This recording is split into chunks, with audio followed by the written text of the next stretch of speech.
Pasasalamat at pamamanata sa itim na Nazareno ang pakay ng mga debotong nagsimba ngayong umaga sa simbahan ng Quiapo. Natutuwa sila na ibinalik ang translasyon matapos po ang 4 na taon. Bantay sarado ng mga otoridad ang simbahan pati ang paligid nito. Gumagamit ang mga otoridad ng metal detector at x-ray machine sa kanilang pag-iinspeksyon. Live mula sa Maynila, may unang balita si James Agustin. James? Good morning, Igan, Susan. Ilan nga dun sa mga deboto na dumalo sa banal na misa rito sa Quiapo Church ay galing pa sa malalayong lugar. Bahagi na raw talaga ng kanilang pamamanata yung pagdiriwang ng banal na misa dito mismo sa simbahan sa araw ng traslasyon bilang pagbibigay pasasalamat sa Poong Nazareno. Mahigpit naman po yung seguridad na pinatutupad hindi lamang sa loob ng simbahan maging sa paligid nito. Walang patid ang pagdating ng mga deboto ng Poong Nazareno para dumalo sa banal na misa sa Quiapo Church. Sa Villalobos Street lang maaaring dumaan papasok ang mga deboto. Mahigpit ang ipinatutupad na seguridad ng mga pulis at tauhan ng Office for Transportation Security o OTS. Ang mga walang dalang gamit ay pinadadaan sa walk-through metal detector. May mga kinakapkapan din. Ang mga may dalang bag naman, idinadaan sa x-ray machine. Ilan sa mga nakumpiska ang gunting, screwdriver at mayroon pang bala na isa umanong anting-anting. Panay rin ang ikot ng mga K9 unit sa Plaza Miranda at loob ng simbahan. Ang magkumaring Alice at Lani galing Pampanga. Isang dekada na raw ang kanilang debosyon sa Poong Nazareno. Iginatuwa nila na nagbabalik ang traslasyon ngayong taon.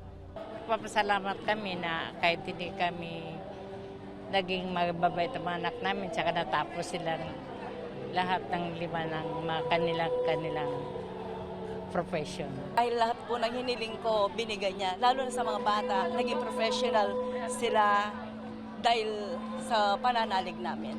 Kaya hindi namin pinuputol. Galing naman sa Bacoor, Cavite ang senior citizen na si Aling Erlinda na 5 dekada na raw deboto ng Poon.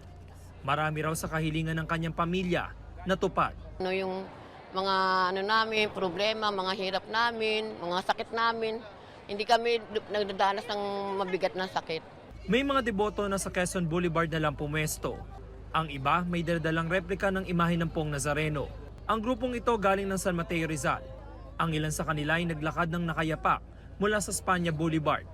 May kasama rin silang mga bata para raw maaga pa lang ay maipasa na sa kanilang pamamanata.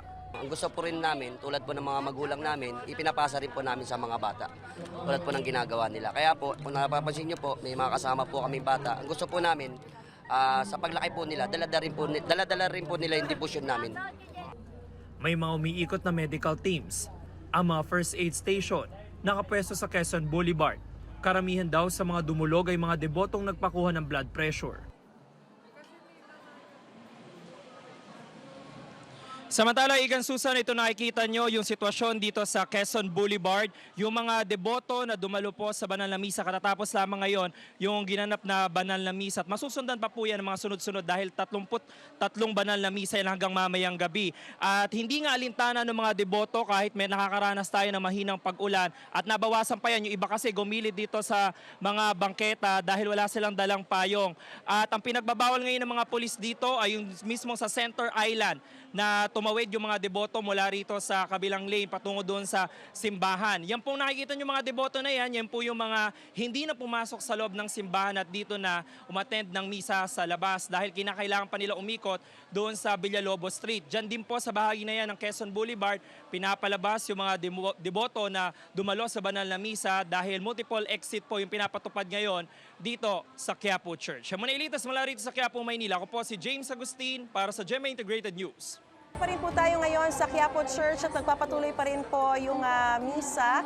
Ika-15 misa po ito, no, na kabilang sa 33 Fiesta Masses na dinaraos nga po. Nagmula po ito kahapon alas 3 ng hapon hanggang mamaya alas 11 ng gabi. Ramdam na ramdam po yung pagkasabik ng mga deboto na dumayo rito sa Quiapo Church. Pinili nila dito magsimba taimtim pa rin po yung misa kahit na inulan na po tayo rito, no? At makikita natin yung sidhi ng kanilang debosyon na kahit na inulan na po sila, yung iba naglabas ng mga payong, yung iba walang dalang payong dahil una po pinagbabawal po talaga yung pagdadala ng payong, kaya yung iba wala. Karamihan sa kanila wala. So naglabas na lang sila ng bimpo, pero kahit maulanan, wala po silang, hindi po nila iniindayan dahil ang mahalaga sila po ay makapagsimba. Sa punto po ito, makakausap po natin si Reverend Father Hans Magdurulang, ang spokesperson po ng Nazareno 2024 para bigyan tayo ng karagdagang detalye. Father, good morning at maraming pong salamat. Alright. Father, una po sa lahat, meron na po ba tayong crowd estimate as of what time? Ilan na po ang mga nagsimba rito sa Quiapo Church? As of today po na 5 a.m. January 9 sa Quirino Grandstand po nakapagtala po ang ating Quiapo committee po ng 1.3 million. Yan po ay sa Quirino Grandstand lamang po. At dito naman po sa Quiapo Church ay as of 5 a.m. almost 40,000 po ang naitala natin. Mas mahal po ba ito kung ikukumpara dun sa pre-pandemic na huling nagkaroon ng traslasyon? Masasabi ho natin na sa ganitong oras pa lang po, parang ang dami dahil kagabi nasa grandstand kami. Tinatansya namin dahil nag-MC kami every year before pandemic. Yung 8 p.m. pa lang na ganun karami para sa amin na saksi niyan, mas marami this time. Alright. Father, kanina nung nagsimula po yung traslasyon ay hindi po nakakabit ata yung lubid doon sa mismong andas. Meron po bang significant value o may ibig sabihin po ba kapag hindi na ikabit yung lubid sa mismong andas? Well, baka po ano lang po, no? Baka po siguro ay tinatantsaw dahil bago yung ating andas na sa pagkilos lamang po, no? Baka hindi lang po naikabit kagad, pero sa isang banda po wala naman po ito na napakalalim ho na para bang paniniwala po o na kasabihan po, pero wala po ito, pero hindi naman po masama, pero ano ba yung simbolo ng lubid? Una, practical na paliwanag, ito po yung ginagamit panghilas sa andas natin. Pero sa spiritual na pananampalataya nating anggulo naman, yung pag makakapit, mabuhat mo sa iyong balikat ang lubid ay tila pakikisa mo sa pagdara ng krus ni Kristo. Alright. Noong mga nakaraan po, inaabot ng 18 to 22 hours po ang traslasyon. Nakita po natin kanina kung gaano kabilis yung pag-andar o pag-usad ng traslasyon. Ano po ba, saan natin ito may attribute at sa tingin po ba natin magiging mabilis po ang pagbabalik ng Nazareno dito sa Quiapo Church? Pansin po, Miss Maris talaga, no, dahil kami rin nagulat. Pero siguro, inaasahan din po natin yan sa isang banda dahil nga sa bagong andas at sinabihan po natin sila na hindi na kailangan sumampa. So, we believe na isa sa mga malaking factor po ng bakit napabilis po ang usad ay ang hindi na pagsampa rin ng ating mga kababayan at ang pakikipagtulungan ng bawat isa. Nais na po natin bigyan ng emphasis, no, yung mga tema ng ating traslasyon ng Nazareno 2024 ngayon. Kasi karamihan nakikita natin yung sidhi ng debosyon, yung pagsama nila sa traslasyon. Pero ano po ba ang mahalaga na maisabuhay ng mga deboto ngayong nagbalik na po ulit ang Nazareno, pagdiriwang ng Nazareno 2024? Po, nasa ilalim ng ating tema na ibig naming makita si Jesus ay yung 3 kilos. Yun po yung tatlong mahalagang bagay ng ating pananampalataya sa itim na Nazareno. Ang debosyon, traslasyon at pagmimisyon. Huwag natin kalilimutan mga kadeboto na hindi tayo natatapos sa debosyon. Dapat yung traslasyon, yung paglalakbay, no? Yung traslasyon ay paglalakbay. Yung paglalakbay ng ating buhay, dala-dala ang debosyon natin, ay mauwi sa pagmimisyon. Kaya nga, ito yung ating paalala sa homilya ni Cardinal Advincula kanina, paalala ni Father June na sana bilang mga deboto, mauwi sa pagmimisyon. Ito yung pagkakawang gawa ang ating malalim na pananampalataya. Baka kasi pag nag-uwian na sila, wala na. Dito na nagtapos. Oo, naku, wag naman po matapos sa grandstand at sa simbahan lang ang ating debosyon. Pag uwi natin sa bahay, pagpasok sa trabaho, sa kalsada, dalhin natin ang pagiging deboto na kung saan meron sa pamamagitan ng ating mabuting ugali, pagkakawang gawa at pagtulong sa kapwa.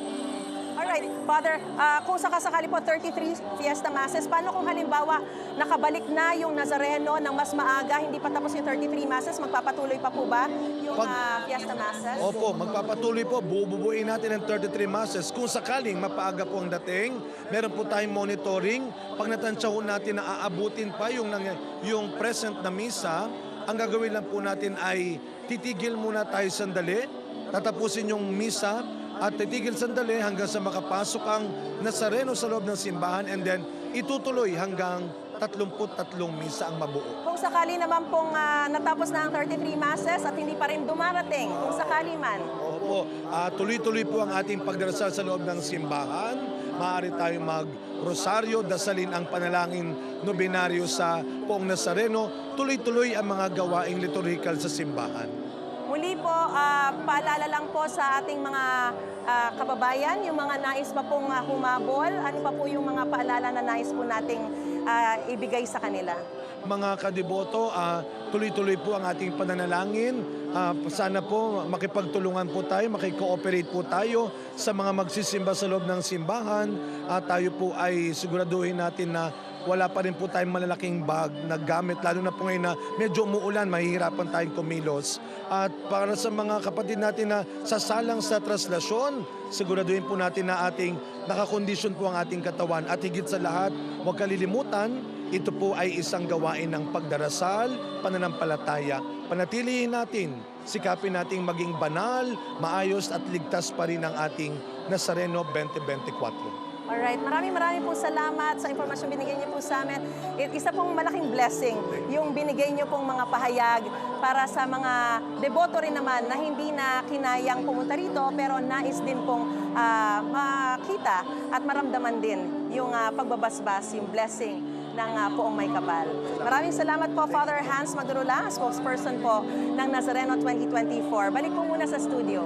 Sa Misa Mayor sa Quirino Grandstand, muling pinaalala ni Manila Archbishop Cardinal Jose Advincula ang mga aral na dapat isapuso ng mga deboto sa paglahok sa traslasyon. Live mula sa Maynila, may unang balita si Darlene Kai. Darlene?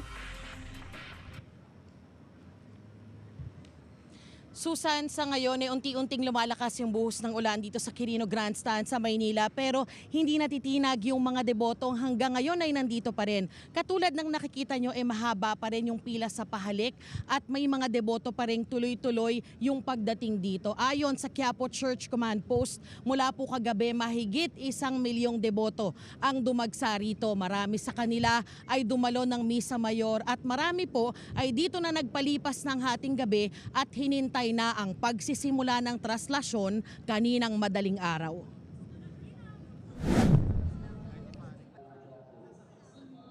Napuno ang Quirino Grandstand ng mga debotong dumalo sa Misa Mayor kaninang hating gabi. Pinangunahan ni Manila Archbishop Jose Cardinal Advincula.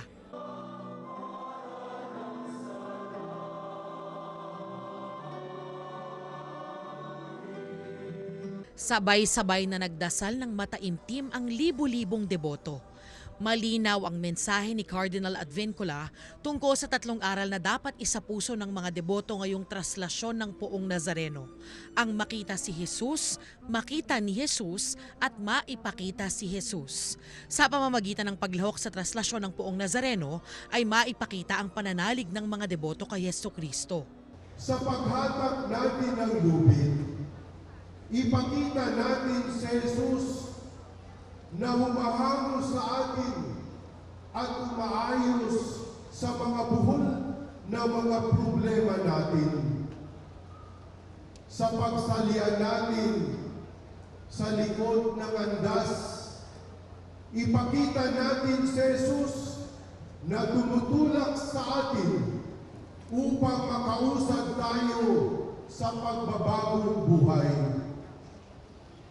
Sa pagpupod natin sa galaw ng prosesyon, ipakita natin si Jesus na nagliligtas sa atin upang hindi tayo mahulog sa kamalian at kapahamakan.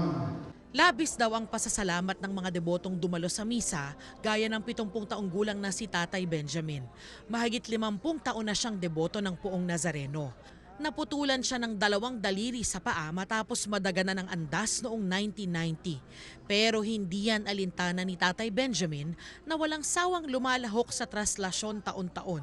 Napakasaya talaga ng piyesta nito. Guminhawa ang pakiramdam ko, parang nawala yung mga iniisip ko, mga problema ko yung araw, nawala sa akin. Nawala yung mga...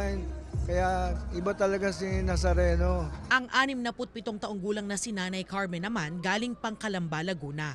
Nandito raw siya para magpasalamat matapos gumaling sa sakit sa atay. Bigyan lang ako ng malakas na katawan tapos makapagtapos lang yung mga apo ko sa pag-aral kasi sila talaga ang hiningi ko talaga kay Lord na bigyan ako ng mahaba-haba pang buhay. Matapos ang misa, dito na nagpalipas ng magdamag ang maraming deboto. Hihintayin na nila ang pagsisimula ng traslasyon na magmumula rito sa Quirino Grandstand. So far po, awa ng Diyos, yun pong pinaghandaan namin ay yun po nagaganap ngayon. Yung panawagan po kanina ni Father James Escon na maging banal, maging ligtas at maayos ang ating pong pagdiriwang ng Nazareno 2024. Sana po magkaroon ng katuparan hanggang bukas. Yung pinagplanuhan natin, nasunod naman, so nakapag-deploy naman tayo ng maayos. So far, wala naman tayo na-record ng mga insidente. Sana tuloy-tuloy ito na ganito. Paulit-ulit ang panawagan ng pamunuan ng Quiapo Church, Manila LGU at mga kapulisan sa mga deboto na panatilihing banal ang pagdiriwang ng traslasyon. Huwag na raw subukang sumampa sa andas. May mga alagad po tayo na nakabantay sa dalawang gilid ng andas. So hindi ho talaga nila maaakyat. Imposible. May mga ihos din po tayo. May mga ihos din po tayo sa palibot ng andas para ho pigilan na yung magsusubok na umakyat.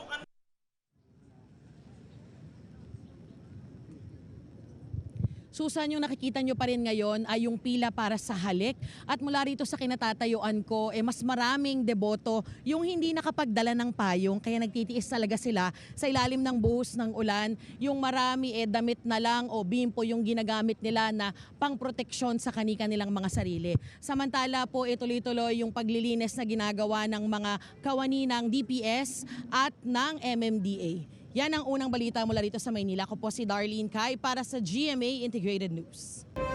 Pasado alas 7 na ng umaga, nasa San Marcelino, Corner Ayala Boulevard, ang traslasyon ng itim na Nazareno. Sa ngayon po ay talagang dinudumog po ng tao ang prosesyon na yan na yung nakita nating unang pag-usad na medyo kalmado, disiplinado, iba na hong imahe ngayon ang nakikita natin na nagsisiksikan, nagbabalyahan, nagtutulakan na po yung mga kababayan nating sumasama ngayon sa traslasyon. Hindi na ho natin nakikita yung andas sa kasalukuyan kung nasa na. So sa ngayon, kanina may nakita tayong mga nagtatangka pa rin sumampa, pero napipigilan ito ng mga ihos na nakapaligid doon sa andas na ngayon nga ay nakakover po, ng isang tempered glass na tinatawag para ito'y sumunod, tumalima sa tema na ipakita nyo sa amin si Jesus, ang tema ng Nazareno 2024. Meron na rin pong mga hinimatay at nasugatang deboto sa traslasyon ng imahe ng itim na Nazareno at live mula sa Maynila. May unang balita si Jonathan Andal. Jonathan? Again, medyo malala yung kondisyon ng isang lalaking bumagsak matapos daw subukang sumampa sa andas. Sabi ng rescuer na rumesponde sa kanya, tumama sa sahig ang batok ng lalaki. Kinonsidera siyang red tag ng medic team. Ibig sabihin malubha ang kanyang kondisyon at posibleng isugod sa ospital. Isang babae naman ang nawalan ng malay matapos humawak sa lubid ng andas. Ayon sa kanyang partner, palayo na sila sa lubid ng kapusin ng hininga ang biktima. Manipis daw kasi ang hangin sa gitna ng napakaraming deboto malapit sa andas. Meron ding mga nabubog ang paa habang nasa prosesyon. Iba't ibang volunteer rescue group ang nakahalo ngayon sa mga deboto para magbigay ng paunang lunas sa mga mangangailangan. Marami sa mga rescuer, mga deboto rin at ito ang paraan nila ng pamamanata. Sabi na nakausap kong isang rescue group, handa raw silang masaktan at maipit sa dagat ng mga deboto para makatulong at ipakita ang debosyon sa Senyor Nazareno. Igan doon sa pinuntahan nating isang rescue group, ay nasa 8 na yung kanilang mga na-attendan for medical attention. Karamihan doon yung mga nakatapak ng matatalim na bagay o natusok o nasugatan, pero meron ding mga nahilo at nahimatay. Igan? Maraming salamat, Jonathan Andal. Bago pa man magsimula ang traslasyon kanina, may mga deboto na rin kinailangan ng medical assistance. May unang balita live, si Nico Wahid. Nico?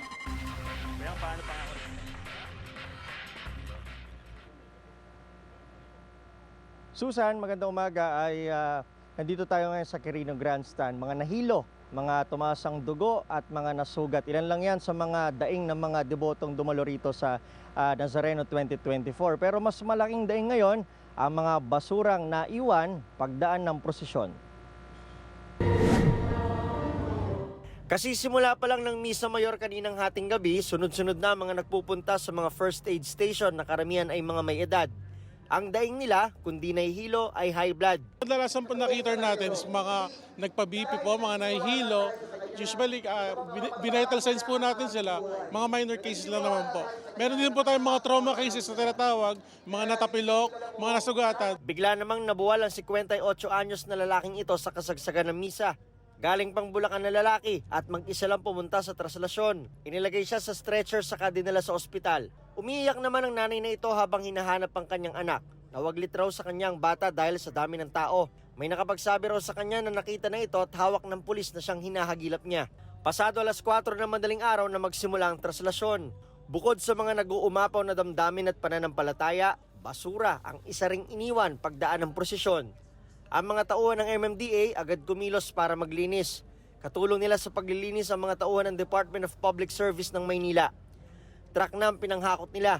May ilang deboto naman gaya ni Efren na sariling sikap sa paglilinis ng mga basura ng kanyang pamilya. Initiative na lang po namin kasi po dahil taon-taon po kaming pumupunta dito, nagiging na rin po sa amin na maraming naiiwan na basura. Kaya po sa pamilya namin, nagdadala po talaga kami ng sariling basura at tinatapon po namin na maayos. Paraan din daw ito ng pagpapakita ng dapat ugaliin ng isang deboto. Isa na rin po yung paraan para makatulong at magpakita namin sa bata na ang pagiging deboto hindi lang dito, pati sa kapaligiran.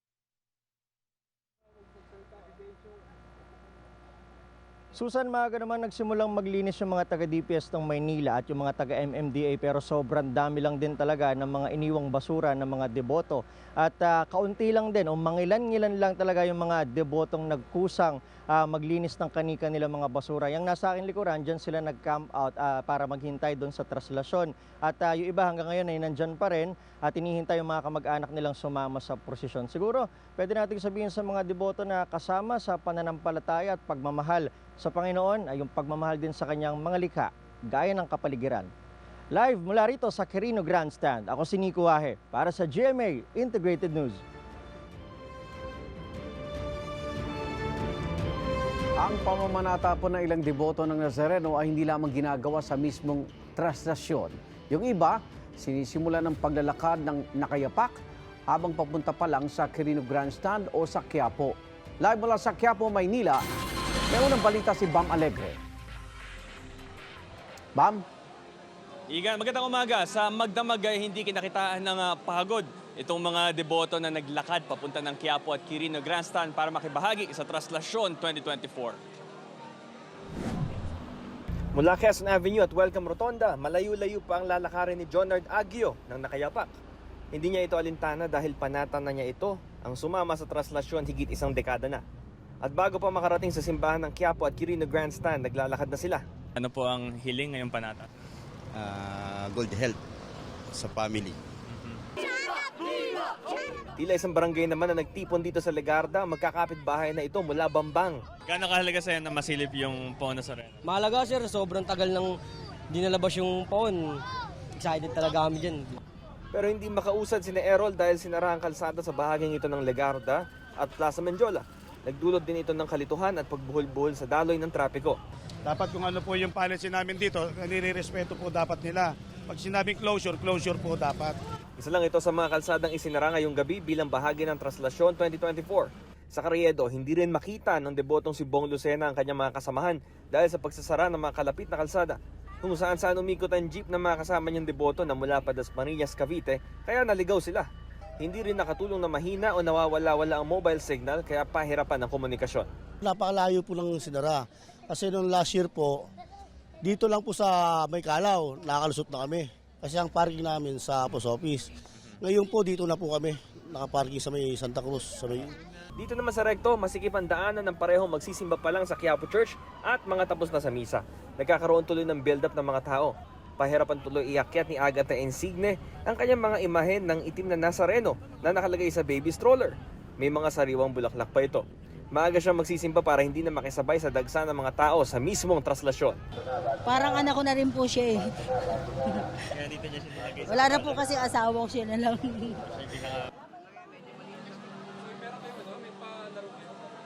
Igan, pasado alas 7 ng umaga, ganito yung sitwasyon dito sa may labas ng Quiapo Church. Patuloy yung pagdating ng mga tao. Meron kakatapos lang na misa, kaya may mga nagsisilabasan na rin ng simbahan. At kamakailan ay umambon, dagdag hassle dito sa mga deboto. Pero again, di nila alintana ito. Rain or shine, narito sila para sa kanilang mga panata. Ito ang unang balita mula rito sa Quiapo Church. Bam Alegre para sa GMA Integrated News. Karagdagang update po mula dito sa Quirino Grandstand. Makakausap natin si Ginoong Joseph Sugitan muli para sa iba pang mga update tungkol sa mga nirespondihan po ninyo mga health emergencies. Welcome back ulit, sir. Ilan ho sa pangkalahatan ang bilang ng mga kinailangan natin bigyan ng medical na atensyon? Yes po sir, as of 5 a.m. po kanina, na-catered po namin is 105 po ang total. Ito ho ay simula noong? Mula po January 6 a.m. po dito ano sa yung Quirino karaniwang Grandstand. mga nature ng mga kailangan natin respondihan? Mga nahihilo po. Yung karamihan po sa kanila nagpa-BP, mga tataas ang blood pressure. Yung iba po, mga nahilo, talagang tumutumba po. So yun po, in-assist namin ng wheelchair at dun po sa first aid station po namin, dun po ni-assist. Nabanggit niyo ho kanina, hindi naman ho ito yung unang traslasyon ninyo. Talaga marami na kayong napagdaan ng traslasyon. Paano niyo ikukumpara yung bilang na 105 doon sa mga nakaraang taon? Yes sir, ngayong taon po, nagulat po kami, bumaba po yung mga cases na nakikitard po namin compared po sa significantly lower. Significantly lower siya po. Kumpara po sa noon po na traslasyon noon, mas mababa po ang mga medical na natin. Ano ho kaya ang tingin ninyo kung bakit na nangyari yon? Nung January 7 po, nagulat po kami. Bigla na lang po kumonti ang tao. Tapos sa taas po ng pahalik, napaka-peaceful po. Nakapapakayapa. Tapos yung kanina, yung pagsisimula din ng prosesyon, napansin natin, Yes po. napaka-ayos. Napaka-ayos po. Nadisiplina po yung mga tao. Wala tayong na-treat na nasaktan o nakatapak ng bubog o anuman? Well, wala. Meron po 5 sa 105 na po yun. Mga natapak na bubog, na bunggo sa bakal. Pero minor lang po talaga lahat. Okay. Siguro pwede na tayo mag-wrap up ika nga ng ating operasyon o magpapatuloy pa rin kayo dito? Kami po yung magpapatuloy. Hanggat nandito po yung tao, tuloy-tuloy po ang serbisyo ng MMDA po. Okay. Maraming salamat po sa inyo. Mabuhay po kayo. Thank you po, sir. Nakausap po natin si Joseph Sugitan ng MMDA Rescue. Samantala, MMDA pa rin po, nagpapatuloy naman ang kanilang cleanup dito sa Quirino Grandstand. Nakikita natin ang ilang truck na ng basura ang dumaan dito sa Quirino Grandstand at patuloy pa rin po ang cleanup. Nagpapatuloy pa rin ang mahinang ambon pero tuloy-tuloy pa rin po ang pila ng mga deboto para sa pahalik sa poong itim na Nazareno. At yan po ang latest sa sitwasyon mula dito sa Quirino Grandstand. Hindi napigil na masamang panahon ang pananampalataya ng mga deboto ng itim na Nazareno sa Naga City, Camarines Sur. At live mula sa Naga City may report si Cristo Bello ng GMA Regional TV, Balitang Bicolandia. Chris? Iba, naging matiwasay ang isinagawang traslasyon and replica procession ng imahe ng itim na Nazareno kahapon dito sa Naga City. At tulad ng inaasahan, Ivan, dinagsa ito ng maraming deboto.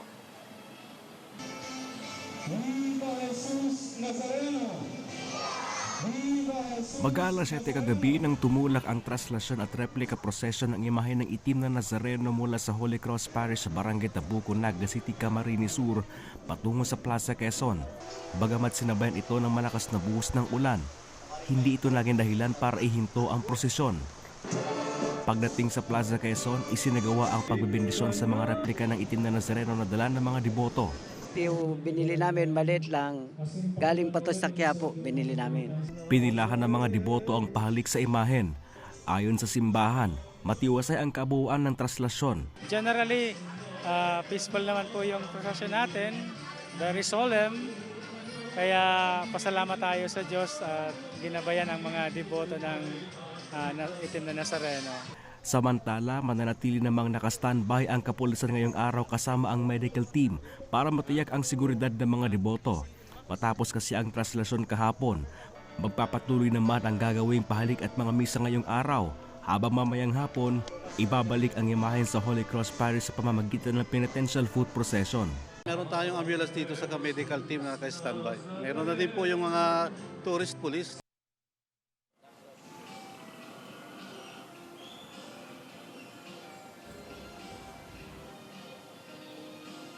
Ivan, sa ngayon, kakatapos lang ng unang misa na ginawa dito sa Plaza Quezon. Ngayong araw, mahaba pa rin, Ivan, ang pila ng pahalik para sa imahe na mananatili dito hanggang mamayang hapon bago muling ipoprosesyon pabalik sa Holy Cross Parish. Ivan. Maraming salamat, Chris Novello ng GMA Regional TV, Balitang Bicolandia. Samantala, kumuha tayo ng update sa Quiapo Church kung saan maraming mga deboto ang naghihintay sa pagdating ng pong itim na Nazareno. Naroon pa rin po ang kasama nating si Mariz Zumali. Mariz! Ginaganap na Ivan, sa mga sandali nga pong ito ay nagpapatuloy yung ginaganap na ika-17 Fiesta Mass at nasa kalagitnaan na po ng misa pero tuloy-tuloy pa rin po yung dating ng mga deboto magmula dito sa Villalobos. Dito lang po kasi yung single entry papasok dito sa Plaza Miranda at sa kabutihang palad meron pa pong espasyo sa loob ng simbahan kaya dahil medyo maulan ngayon nakakapasok pa po yung mga deboto. Meron lang po sila mga bimpo dahil bawal po yung mga payong pero may nakikita tayo na may mga iba talagang nagbukas na rin ang kanilang mga payong. At dahil nga po napakalaking selebrasyon o pagdiriwang ang traslasyon ng Nazareno, kabilang po sa binabantayan, syempre yung kaligtasan, kapayapaan at seguridad. At kaugnay po niyan, makakapanayan po natin ngayon live dito sa Quiapo Church ang hepe po, ang direktor ng Manila Police District na si Police Colonel Arnold Tomas Ibay. Magandang umaga po sa inyo, Colonel Ibay. Maraming po salamat. Sa lahat ng mga ating mga taga-subaybay, tagapakinig. Yes. Alright. Una po sa lahat kanina dun sa Misa Mayor, may mga naiulat po na may nahimatay, may nawawala, may mga ganyan pong statistics. Meron na po ba tayong tally kung gaano nakarami po yung mga ganyan na nangyari? So kanina dun sa Misa Mayor, meron pong mga 3 na hinimatay o nahilo. Pero pag-usad po ng Nazareno kanina, meron po tayong reported na 8 na hinimatay dito sa unang segment yung bago pa lang tumawid ng Rose Boulevard. So kinukuha pa rin natin yung tally doon sa paglampas sa may Barya Orosa. Wala naman pong mas matindi pa bukod doon sa mga nahilo. So far wala pa naman tayong reported ngayon nga lang kasi nung tumagal-tagal na yung andas, yung natin traslasyon, bigla akong umulan. Pero kaninang bago mag 5 a.m. wala pa pong ulan dun sa may Quirino Grandstand. Mabilis naman po ang naging usad ng ating andas. Pero makakantala po ba itong pag-ulan?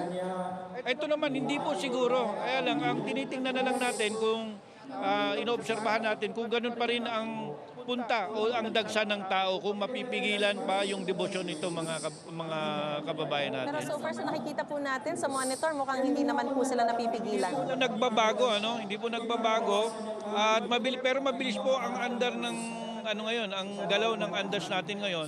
Ine-expect lang namin na babagal ito pagkipot, pagpasok ko rito sa bandang Duque de Alba, dyan po sa may Vergara, kasi masisikip na po daan dyan sa may Parnesio at dito po sa may Caracer. Yun lang po inaasahan namin na babagal po tayo doon. Sa ganitong usad po ng traslasyon, inaasahan po ba natin mas magiging mabilis yung pagdating dito sa Quiapo Church? Mga ilang oras pong estimate natin? Dati 18 to 22 hours. Ngayon po? Yes, ang pinakamabilis na takbo o prosesyon natin is noong 2020, nabot lang tayo ng 16 hours.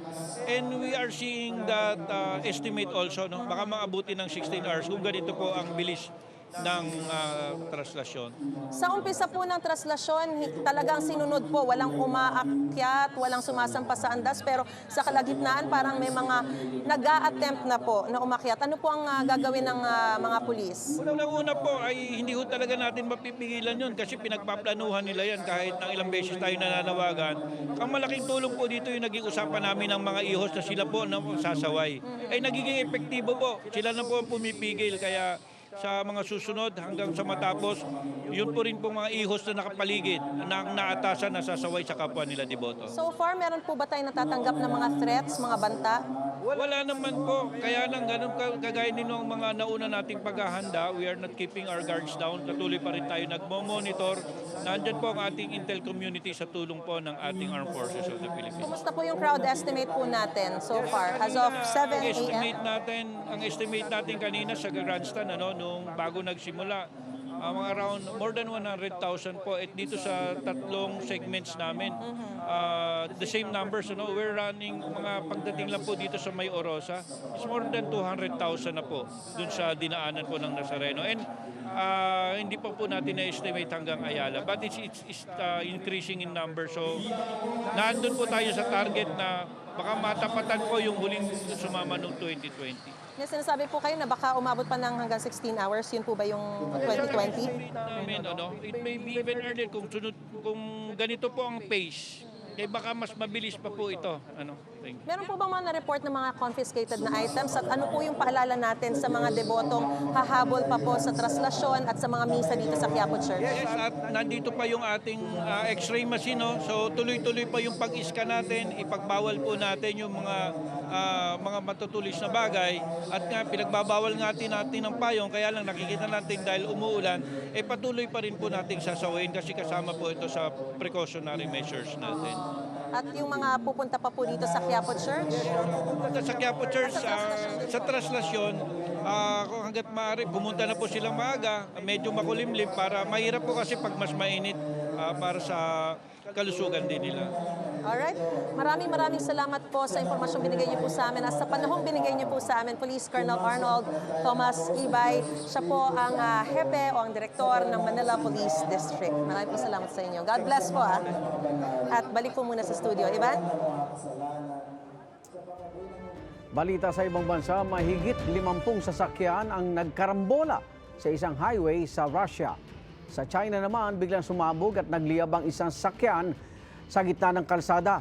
Papasada na ang UB Express overseas.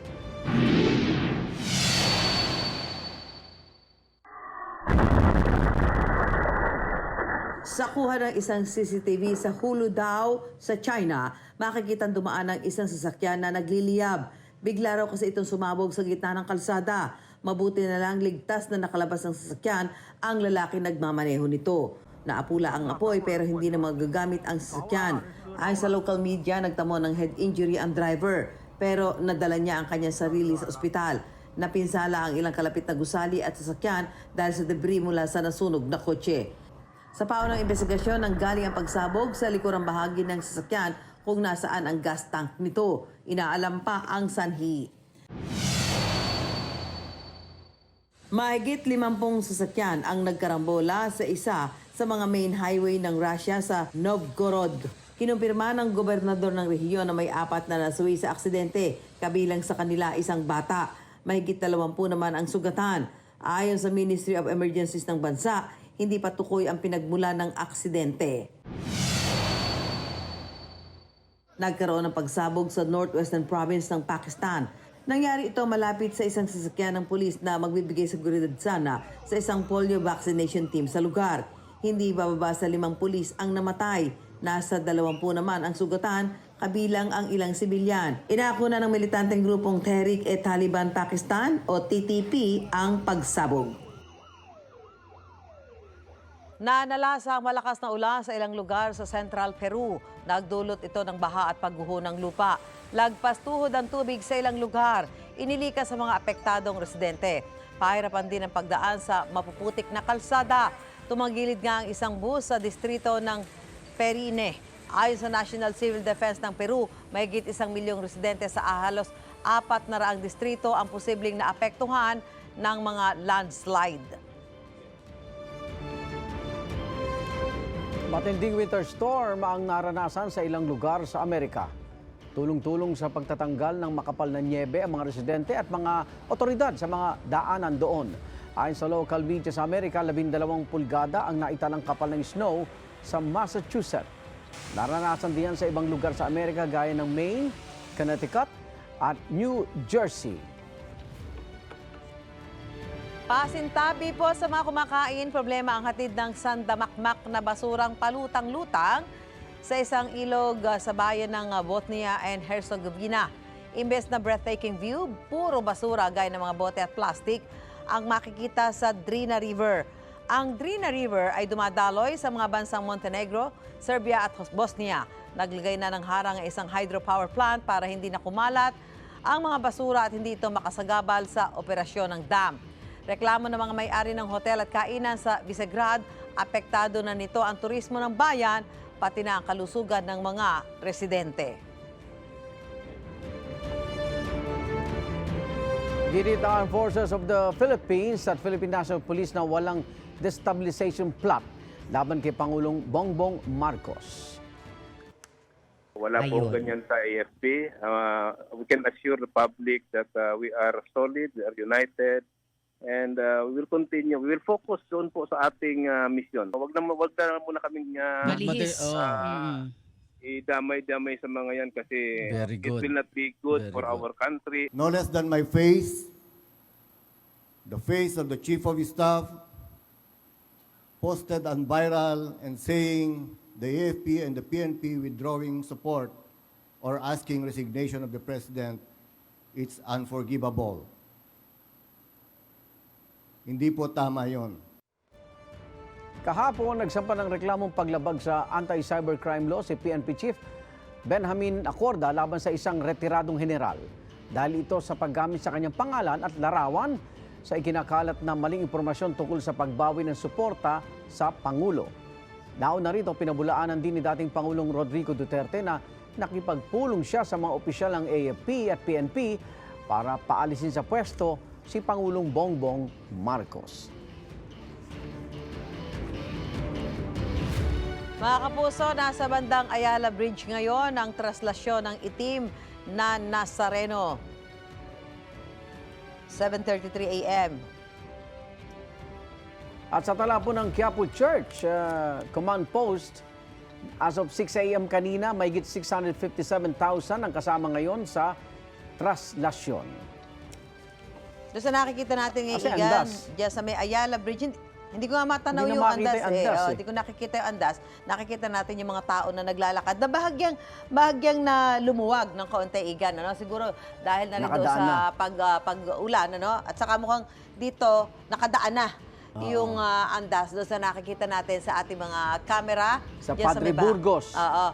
Diyan po sa may bahagi ng Ayala Bridge, diyan po sa lungsod ng Maynila. So from there, sa Ayala Bridge ay kakaliwa doon sa kanilang bababaang pinakatulay, Igan, di ba? Oo. So sana yung kanina yung mga nakita ho natin video, di ba? Sana ho wag ganun ang mangyari sitwasyon dahil talaga may masasaktan. Kala ko tuloy-tuloy na eh. Oo nga sana ho hindi yung kagaya ng nakita natin na kanina na nagkakaroon na ho ng tulakan at balyahan doon sa ating mga deboto para maging maayos po at tiwasay ang ating traslasyon ngayong 2024.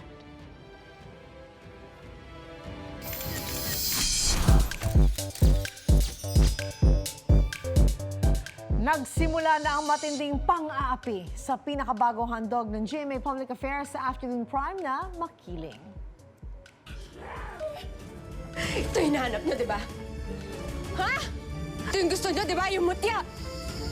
Pues sundan niyo! Ang mutya! Ang mutya! Ayop ka!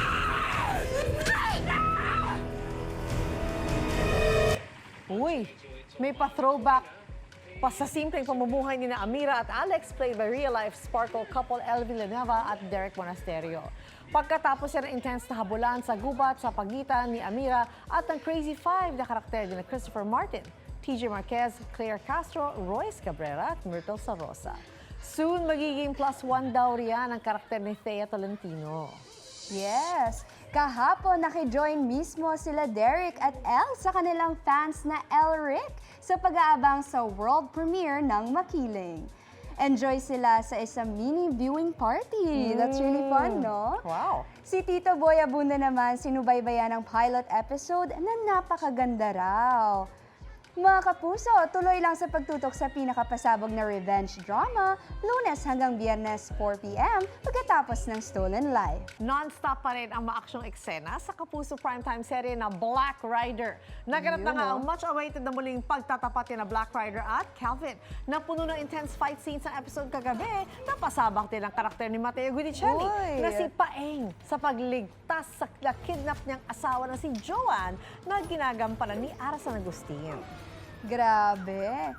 Nagpapasalamat naman ang cast sa pagtaas ng ratings ng Black Rider. Wow, chika ni Kapuso primetime action hero Ruru Madrid, mas magiging exciting pa raw ang future episodes sa pag-guest ng ibang Kapuso stars sa serye. Oh, exciting! Hey, Mateo! Asahan niyo po na talagang ma-excite po kayo pagka po in-announce po namin kung sino-sino ito. Malapit na pong maipalabas yung mga eksena ni Yorme, pati ni Joaquin Dumagoso. Of course, si Michelle. Ngayon, bugbugan na kami. Bugbugan talaga, as in hand-to-hand, barilan, lahat. Igan, mauna ka sa mga balita. Panoorin ang unang balita sa unang hirit at iba pang award-winning newscast sa youtube.com/GMA News. I-click lang ang subscribe button. At sa mga kapuso abroad, maaari kaming masubaybayan sa GMA Pinoy TV at www.gmanews.tv.